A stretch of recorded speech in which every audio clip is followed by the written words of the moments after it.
नमस्कार मित्रों, स्वागत करते हैं आप सबका हमारे YouTube चैनल में। मित्रों, आज के इस वीडियो में हम आपको बताने वाले हैं, जानकारी देने वाले हैं कि अपने मन को कैसे वश में करें। किसी भी गलत कार्य के प्रति रुचि हमारे मन के द्वारा ही होती है एवं किसी भी प्रकार के सही कार्य की भी रुचि हमारे मन के द्वारा ही होती है एवं हमें आलस्य एवं किसी कार्य के करने न करने का संकेत भी मन के द्वारा ही प्राप्त होता है।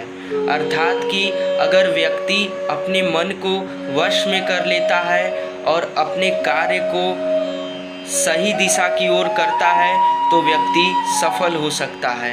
लेकिन हमारे धर्म ग्रंथों के अनुसार हम मन को कैसे वश में करें, इसके पीछे बहुत लोगों का प्रश्न होता है। लेकिन मित्रों, इसके पीछे कई प्रकार के ब्रह्मचर्य के ऊपर एवं धर्म ग्रंथों में अन्य जानकारियाँ दी गई है।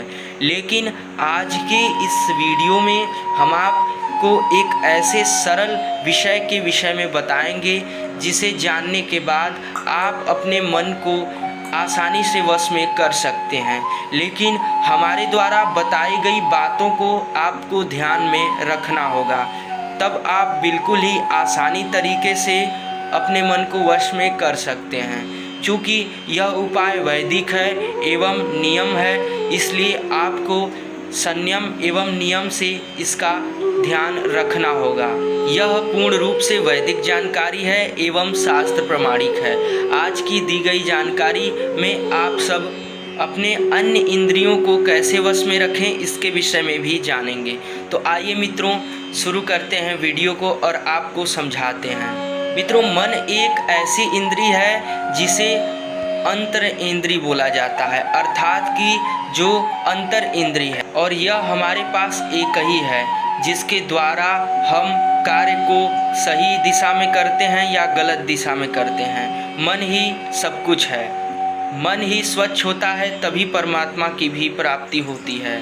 लेकिन मित्रों, इसके लिए हमें अपने 5 कर्मेंद्री और 5 ज्ञानेंद्री को वश में करना होगा, तभी हम पूर्ण रूप से मन पर अपना कंट्रोल, अपना नियंत्रण बनाए रख सकते हैं। लेकिन उससे पहले जो कि आपको कोई जानकारी नहीं दे पाता है वह यह है कि जो सबसे महत्वपूर्ण जानकारी होता है बाह्य इंद्रियों के बारे में, जो कि 5 होती है।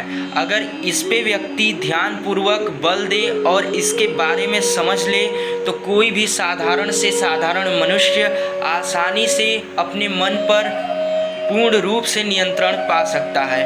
वह 5 बाह्य इंद्रियां कौन कौन सी हैं, आइए हम सब जानते हैं। मित्रों, यह 5 बाह्य इंद्रियां होती हैं शब्द, स्पर्श, रूप, रस और गंध। मित्रों, शब्द, स्पर्श, रूप, रस, गंध, इन 5 चीज़ों पर अगर आप विस्तृत रूप से जानकारी लेकर इसे अपने वश में कर सकते हैं तभी आप अपने मन को पूर्ण रूप से वश में कर सकते हैं। आइए आपको महत्वपूर्ण जानकारियाँ देते हैं। पहला है शब्द। मित्रों, शब्द का अर्थ होता है कि हमारे वाणी से हमें कभी भी ऐसे शब्दों का प्रयोग नहीं करना है जिससे हमारे मन पर गलत प्रभाव पड़े। किसी से बात करते हुए या क्रोध करते हुए अगर हम कुछ ऐसे शब्दों का प्रयोग कर देते हैं जिससे हमारे मन पर इसका बहुत बड़ा प्रभाव पड़ता है, इसलिए हमें शब्दों का सही चयन करना चाहिए कि हमें कैसे किसी भी प्रकार के व्यक्ति से बात करना है, चाहे वह गलत व्यक्ति हों, सही व्यक्ति हों। उन व्यक्ति से किस प्रकार के शब्दों का हम प्रयोग करेंगे कि हमारा मन दूषित नहीं होगा और हमारे मन पर गलत प्रभाव नहीं पड़ेगा। तो मित्रों, यह हो गया पहला शब्द। दूसरा होता है स्पर्श। मित्रों, स्पर्श से भी हमारे इंद्रियों पर बहुत प्रभाव पड़ता है। आपको पहले उदाहरण देते हैं कि ये सब चीज़ें हम आपको क्यों बता रहे हैं, इसलिए कि एक उदाहरण के तौर पर आप लोग समझ सकते हैं कि जिस प्रकार मोबाइल में या हमारे आधुनिक जो मोबाइल यंत्र है उसमें 5 भागों में नेटवर्क होता है। अगर 3 भाग से अधिक नेटवर्क पकड़ता है तभी हम किसी को फ़ोन कर पाते हैं। तो उसी प्रकार हमारी यह 5 जो आपको बाह्य इंद्रियां बता रहे हैं, इनके द्वारा दूषित होता है तभी हमारे मन में किसी भी प्रकार की गलत स्मृति या गलत सोच बनता है और तभी हम किसी प्रकार के गलत कार्य को करने के लिए अग्रसर हो जाते हैं। तो आपको इन 5 बाह्य इंद्रियों पर पूर्ण रूप से नियंत्रण रखना है, जो कि हमने आपको बताया। पहला शब्द, दूसरा स्पर्श।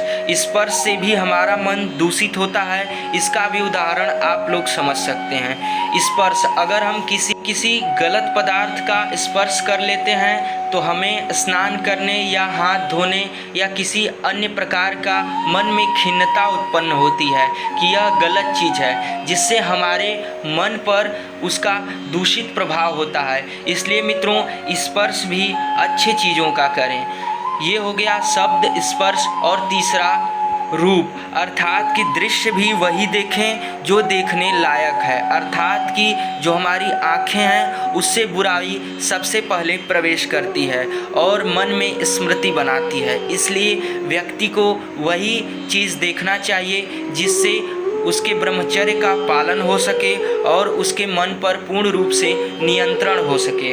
ऐसे में आपको आँखों पर अपने पूर्ण नियंत्रण रखना है। तो ये हो गया शब्द, स्पर्श, रूप। और चौथा है रस, अर्थात कि आपको कोई भी ऐसे पदार्थ का, नशीले पदार्थ या किसी भी ऐसे पदार्थ का सेवन नहीं करना है जिसके द्वारा आप अपने चरित्र को विहीन कर लें। अर्थात कि आप अपने विवेक को खो दें और कोई भी सही गलत निर्णय ले लें। इसलिए आपको ध्यान में रखना है कि किसी भी प्रकार के ऐसे पदार्थ का, रस का सेवन नहीं करना है जिसके वजह से आपके मन को दूषित प्रभाव पड़े। तो मित्रों, यह हो गया शब्द, स्पर्श, रूप और रस। और पांचवा होता है गंध। गंध भी हमारे मन को प्रभावित करता है। इसका सीधा सीधा उदाहरण, अगर अभी कोई स्वादिष्ट व्यंजन का गंध हमारे नाकों में जाए तो हमें ऐसा आभास होता है कि हमारा मन प्रसन्न हो गया। लेकिन वहीं पुष्प का गंध भी आ जाए तो हमारा मन प्रसन्न हो जाता है। लेकिन वहीं किसी दुर्गुण पदार्थ का गंध आए तो हमारा मन खिन्न हो जाता है कि मेरा मन पूर्ण रूप से खिन्न हो गया कि हमें यह दुर्गुण पदार्थ का दुर्गंध आया, और हम अपने नाकों को बंद कर लेते हैं और हमारे मन को इसका भी प्रभाव पड़ता है। वहीं आप अगर शब्द, स्पर्श, रूप, रस, गंध हमारे द्वारा बताई गई धर्म ग्रंथों के अनुसार इन 5 बातों पर अपना कंट्रोल, नियंत्रण रखते हैं तो आप निश्चित रूप से अपने मन को वश में कर लेंगे। मित्रों, वीडियो के अंत तक बने रहें क्योंकि मन को वश में करना इतना आसान नहीं है। आपको इन 5 बाह्य इंद्रियों को वश में करने के साथ साथ आपको पंच ज्ञानेंद्रिय और पंच कर्मेंद्रिय, जो कि धर्म ग्रंथों में बताया गया है, उस पर भी पूर्ण रूप से नियंत्रण रखना है। आपको हम बताते हैं 5 ज्ञानेंद्रियों के विषय में, जो कि आँख, कान, नाक, जीभ और त्वचा है।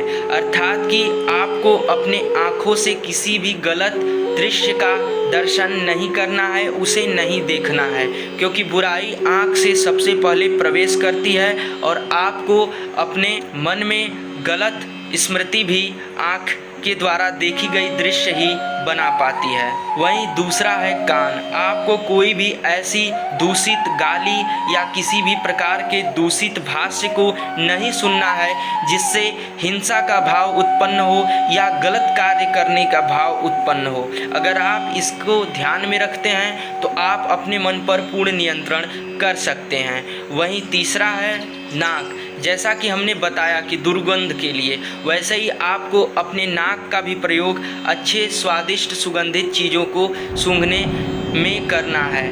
इसलिए लोग पूजा करते समय भी धूप लगाते हैं, जिसके कारण वे अपने मन को और प्रसन्न कर शांत महसूस करते हैं और आसानी से मन को एकांत कर ईश्वर में लगा पाते हैं। लेकिन ऐसे में अगर आप दुर्गंध सूंघ लेते हैं किसी भी प्रकार के तो आपका मन खिन्न हो जाता है। आपको इससे भी बचने का प्रयास करते रहना है। वहीं चौथा है जीभ, जिसे हम रसेंद्री भी कहते हैं। हम किसी भी पदार्थ का सेवन अपने जीभ के द्वारा ही करते हैं और हमें ऐसे किसी भी प्रकार के तामसिक या राजसिक आहार को नहीं लेना है। पूर्ण रूप से सात्विक शुद्ध शाकाहारी आहार को लेना है, जिससे हमारे मन पर किसी भी प्रकार का दूषित प्रभाव न पड़े एवं हमारा मन ईश्वर में लगे, हम शांत वातावरण में प्रसन्न चित्त से अपने मन को वश में कर सकें। वहीं पांचवा है त्वचा, जो कि पंच ज्ञानेंद्रिय में अंतिम है। त्वचा का अर्थ होता है कि हम अपने त्वचा को वश में रखें, किसी भी प्रकार के गलत पदार्थ को ना छुएं। त्वचा का भी हमारे मन पर बहुत बड़ा प्रभाव पड़ता है। और वहीं मित्रों, आइए जानते हैं 5 कर्मेंद्रियों के विषय में। पंच कर्मेंद्रियों में पहला है हाथ। हमें अपने हाथ का प्रयोग दान के लिए, अच्छे कार्य के लिए करना है। हिंसा करने के लिए, हत्या करने के लिए, चोरी करने के लिए नहीं करना है। इससे भी हम अपने मन को कभी भी वश में नहीं रख सकते। अगर आप अपने हाथ के द्वारा गलत कार्य को करते हैं, चोरी इत्यादि कृत्यों को करते हैं, आप किसी ज़रूरतमंद को दान दे सकते हैं, उसकी मदद कर सकते हैं। ये हाथों का सार्थकता है। आप भगवान को पुष्प चढ़ा सकते हैं, उनका पूजन कर सकते हैं। वहीं दूसरा कर्मेंद्रिय हमारा पैर है। हम अपने पैर से चलकर ही गलत जगहों पर भी जाते हैं और अपने पैर से चलकर ही तीर्थ यात्रा, मंदिर, धाम और गुरु आश्रम भी जाते हैं। इसलिए हमें ध्यान रखना है हमें कहाँ जाना है और कहाँ नहीं जाना है। इससे भी हमारा मन दूषित होता है और मन पर पूर्ण रूप से गलत प्रभाव पड़ता है। इसलिए अपने पैर को भी वश में रखें। वहीं मित्रों, मुँह से हम क्या बोलते हैं, यह तीसरा कर्मेंद्रिय है। मुंह से अगर हम गलत शब्द बोलते हैं, गलत शब्दों का चयन करते हैं, तो इससे भी हमारा मन दूषित होता है। इसलिए हमें इससे भी बचकर रहना चाहिए। वहीं चौथा कर्मेंद्रिय है गुदा, और हमें अपने गुदा को भी वश में रखना चाहिए। वहीं पांचवा है लिंग, पुरुष लिंग, स्त्रीलिंग, कोई भी। इस प्रकार से मित्रों, हमें 5 कर्मेंद्रिय और 5 ज्ञानेंद्रियों के साथ साथ 5 बाह्य इंद्रियों, जो कि हमने शब्द, स्पर्श, रूप, रस, गंध बताया, और वहीं 5 ज्ञानेंद्रिय आँख, कान, नाक, जीभ, त्वचा, इन पर भी हमें वश में रखना चाहिए।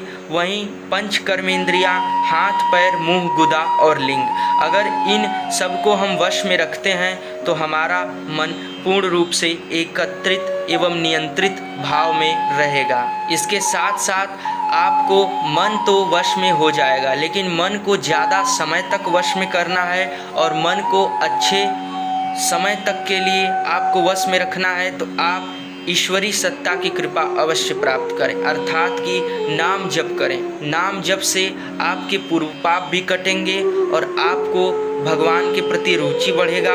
साथ ही साथ आपका मन ज़्यादा समय तक पूर्ण रूप से ब्रह्मचर्य में नियंत्रित रह पाएगा। तो आशा करते हैं मित्रों कि आज के द्वारा बनाया गया यह वीडियो आप सभी लोगों को पसंद आया होगा। तो वीडियो को लाइक करें।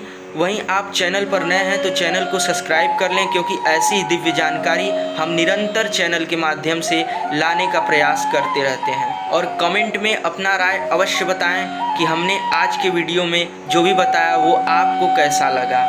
इस जानकारी के प्रचार प्रसार के लिए वीडियो को अधिक से अधिक लोगों तक पहुंचाएं, क्योंकि इस वीडियो को आप जितने अधिक से अधिक लोगों तक पहुंचाएंगे, इस जानकारी के प्रचार प्रसार का दिव्य पुण्य लाभ आप भी उठा पाएंगे। धन्यवाद। मिलते हैं एक नई जानकारी के साथ, तब तक के लिए राधे राधे, जय श्री कृष्ण।